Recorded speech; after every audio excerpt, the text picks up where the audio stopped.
It says pray for me with one eye open. Damian Clinton's past is etched in ink. This was my brother's music record label. Homemade tattoos from a time he'd rather forget. When I did get my tattoos, it was a pretty depressing part of my life. The part of his life when he began getting into trouble and ended up here at the Long Creek Youth Development Center. It's not really necessarily good that I'm in the youth facility, but for me it is kind of good because I'm getting help, getting what I need. And getting rid of what he no longer wants. Okay, I'm just going to do a test spot right here. Damian is one of a number of residents at Long Creek.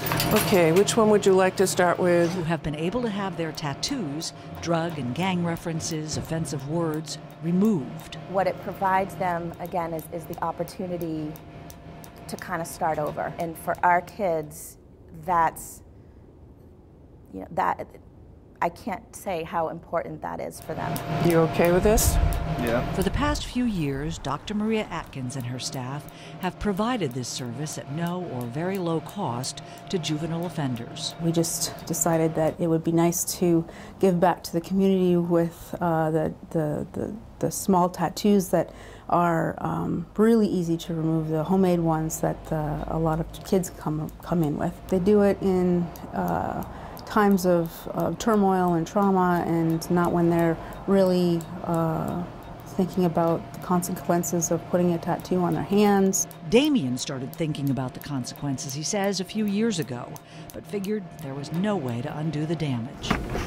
Then he got to Long Creek and heard about this opportunity. I was pretty excited. Excited, he says, because it means a fresh start. And a lot of the work we do with our kids, too, focuses on jobs and supporting yourself. And if we've got kids going out looking for jobs and they have tattoos all over their neck, you okay? Right, wrong, or otherwise, people are going to judge them based on that. It's a risk Damian Clinton doesn't want to take. My hopes are to get a job and go to college and get a career and just start my life out fresh without getting in trouble. And without the symbols from his old life, telling a story about him that he says is no longer true.